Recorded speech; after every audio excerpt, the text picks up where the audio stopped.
Have you ever felt like the world around you reacts to your thoughts in strange, unexplainable ways? You think of someone and they text you. You dwell on problems and more problems appear. And just as often, when you focus on a solution or a desire, the path forward starts to clear almost like magic. Coincidence? Maybe. But what if it's not? This isn't a story about wishful thinking. This is about something deeper, how your mind actively rewrites the very reality you live in. Not metaphorically. Literally. And by the time you finish watching, you'll understand the hidden law that most people never see, and why it works even when you don't believe in it. To begin, let's break down a dangerous idea that most people cling to, that reality is fixed, external, and independent of you. That you're just a small figure navigating an objective, predetermined world. That what happens to you is outside your control. But that assumption, that reality is neutral, is a lie. A convenient one.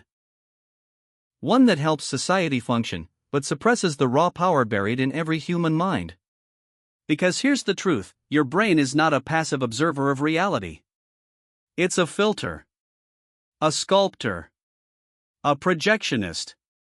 It bends, blurs, sharpens, and edits what you call real in real time. Not once. Not occasionally. But constantly. And you've been doing it since birth. Let's take a simple example. Two people walk into a room. One sees an opportunity.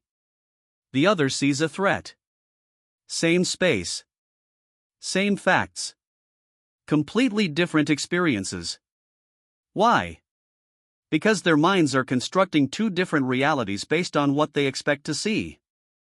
And that expectation, that internal story, actually determines what gets filtered in or blocked out. Neuroscience calls this predictive processing. Your brain is not a camera. It's more like a hallucination engine.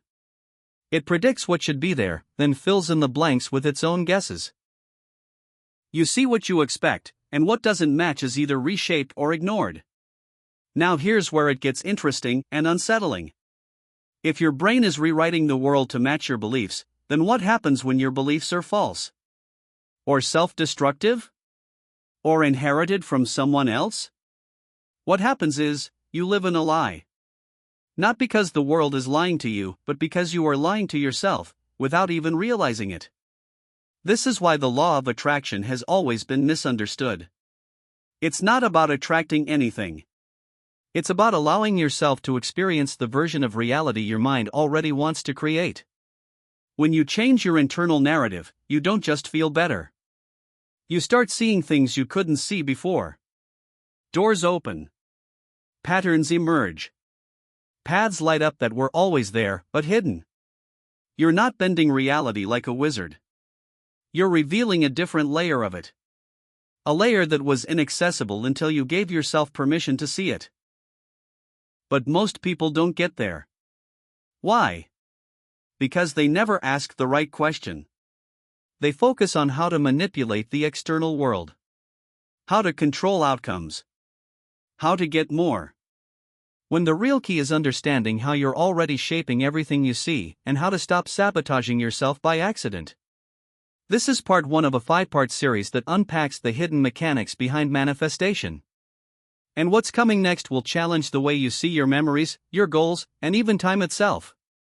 In part 2, we'll expose the silent war between your conscious desires and your subconscious programming, and why 95% of your reality is dictated without your permission.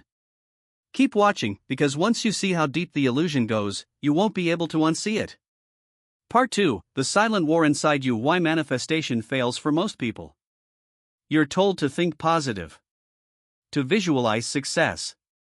To repeat affirmations every morning like a mantra to the universe. But still, things don't change.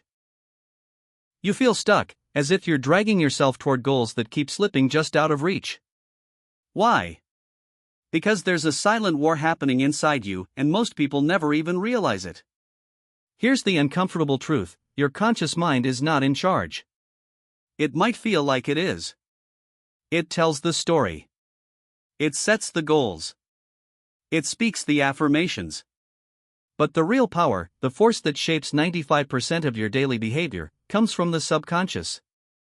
And your subconscious doesn't care about what you want. It cares about what you believe deep down. Especially the beliefs formed when you were young, vulnerable, and wide open to suggestion. This means your life right now is a reflection not of your hopes, but of your programming. Think of it like this: your conscious mind is the rider. Your subconscious is the horse. You can pull the reins and try to steer all you want. But if the horse is scared, stubborn, or trained to go in the opposite direction, guess who wins? This is why manifestation doesn't work the way you think it should. You can say, "I am abundant" 10,000 times, but if your subconscious believes, "I never have enough," you'll sabotage every opportunity without realizing it.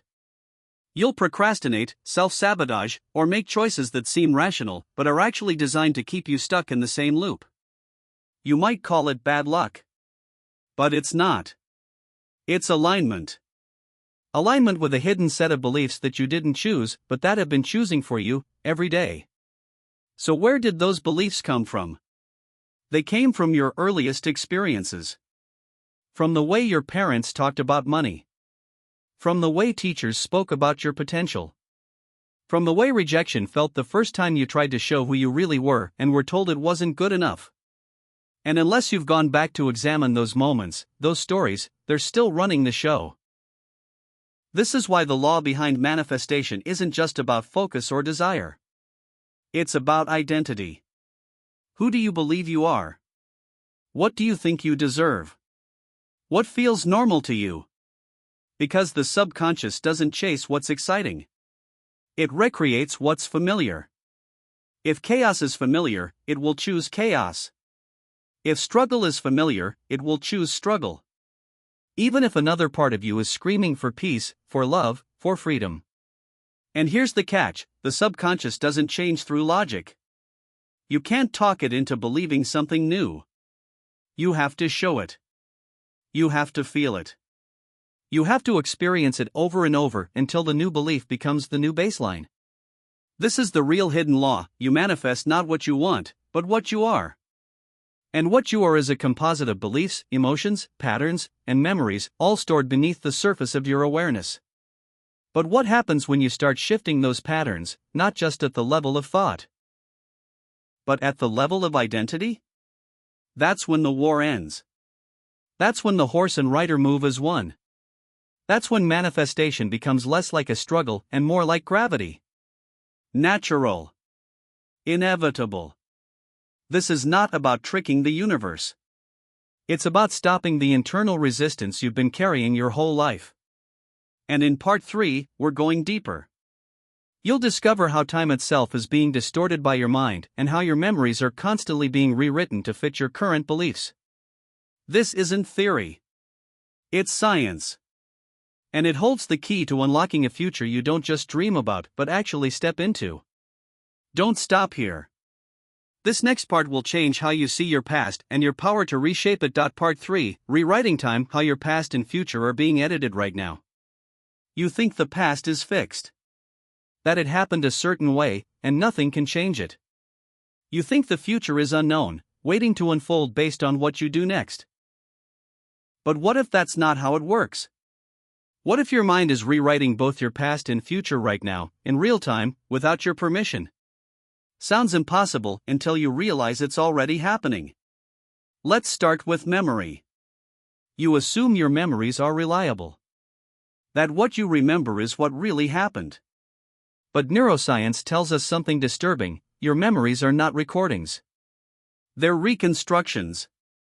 Every time you recall an event, your brain rebuilds it from pieces, then rewrites it based on your current beliefs, emotions, and expectations. This means your past isn't something you're looking back at. It's something you're generating in the present. And that should make you stop and think. Because if you're remembering through the lens of shame, guilt, or powerlessness, you're literally editing your history to reinforce those emotions.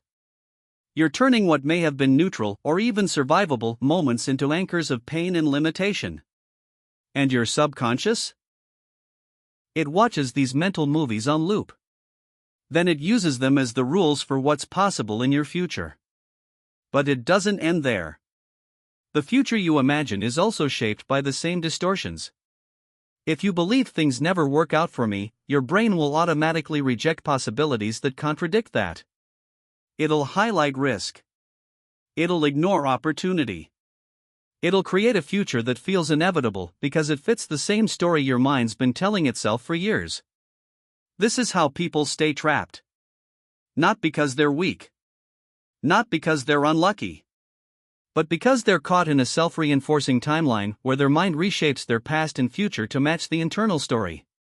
But here's the twist. Because that story is being edited right now, it can also be rewritten. This is where the true mechanics of manifestation begin to emerge. Not as some mystical force, but as a psychological technology. When you intentionally shift how you interpret your past. When you mine your experiences for power, wisdom, and survival instead of shame, you begin to rewrite the emotional weight of your timeline. And that changes how your subconscious perceives you. You stop being the victim of a broken past. You become the creator who survived it, learned from it, and transcended it. And that identity? That new story? It starts to shape a new future. This is not about lying to yourself. It's about reclaiming your authorship. When you say, "I've always been unlucky," you're writing your life as a tragedy. But when you say, "I was tested, and I adapted," you're writing a hero's journey. Same events. Different frame. Different future. Here's a mind-bending truth. The moment you change your relationship to your past, your future shifts automatically. Why?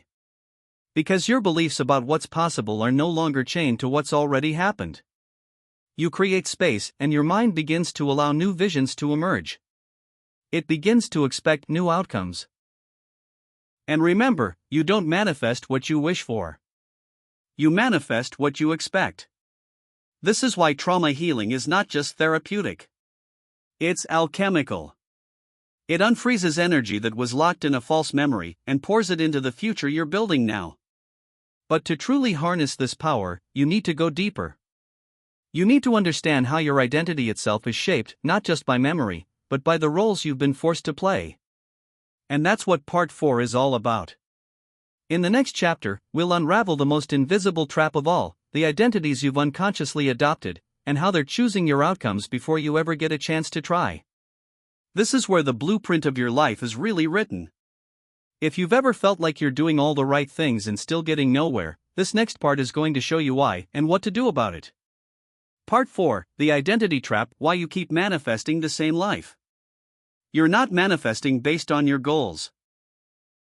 You're manifesting based on your identity. And most of the time, that identity wasn't chosen. It was assigned. From childhood, you were given roles: the helper, the smart one, the failure, the problem, the invisible one. Over time, you accepted these roles as truth. You didn't just play the part, you became it. And now, even as you try to create a better life, something keeps pulling you back. A ceiling. A pattern. A weight you can't shake. That's because your subconscious is loyal not to your dreams, but to the identity it believes keeps you safe. If you've been the struggler, it will reject ease. If you've been the outsider, it will sabotage connection. If you've been the underestimated one, it will secretly need to stay underestimated because success would shatter the role you've been trained to protect. This is why you keep repeating the same cycles even when you think you've outgrown them. Your mind isn't resisting growth. It's resisting death. The death of the identity it thinks you are. But here's the key: identity is not fixed. It's a construct. A mask you can consciously take off if you're brave enough to let go of who you've been and step into who you actually are. In Part 5, we'll bring it all together. You'll discover how to realign your inner world with the version of you that already lives the life you've been trying to reach. And once you do, reality will finally have no choice but to catch up. Part 5, Collapse the Gap: Becoming the Version of You That Reality Can't Ignore. By now, you've seen the illusion for what it is. You've learned that reality isn't something you're passively walking through, it's something your mind is constantly shaping. That your subconscious beliefs, your emotional memory, your identity, they're not just influencing your reality. They are your reality. But here's the final truth most people never grasp. You don't manifest what you want. You don't even manifest what you believe. You manifest what you're willing to embody. Everything you're chasing, abundance, love, purpose, peace, already exists in a parallel version of you. A version that doesn't need to get those things, because they're already woven into her or his reality. The problem is the gap. The space between who you are being and who you want to become. Most people try to fill that gap with effort. With hustle. With rituals and strategies and vision boards. But energy doesn't lie. And your subconscious knows when you're acting from fear, from lack, from doubt, even if your words say otherwise. So the final step is the most counterintuitive of all. You have to collapse the gap. Not by working harder, but by becoming the version of you who already has what you seek. That means thinking their thoughts, feeling their emotions, making their choices. Before the world gives you permission. Before the proof shows up. Before the results are visible. This is what the ancient mystics, modern neuroscientists, and high performers all point to in different languages. Your mind does not respond to what's real. It responds to what's repeated. And what's repeated becomes real. So when you wake up and carry yourself like someone who's already free, already loved, already trusted, already creating, your subconscious starts reprogramming reality to match that signal. You begin to notice things you never saw before. You say no to things that used to trap you. You feel pulled toward people, actions, and paths that were invisible just weeks earlier. This is not magic. It's alignment. You're no longer at war with your past. You've rewritten the story. You're no longer pretending to want a life you don't believe you deserve. You've claimed it. And you're no longer trying to escape who you were. You've upgraded who you are. The reality around you has no choice but to follow. Because you are the filter. You are the signal. You are the law. Not the law of attraction. The law of identity. And now that you've remembered who you really are, the question is no longer when things will change. The question is, can you stay loyal to your future long enough for the world to catch up? If you can, reality won't just shift. It'll collapse into alignment with you. Because it always was. Now you see it. Stay with it. Because this isn't the end. It's the activation.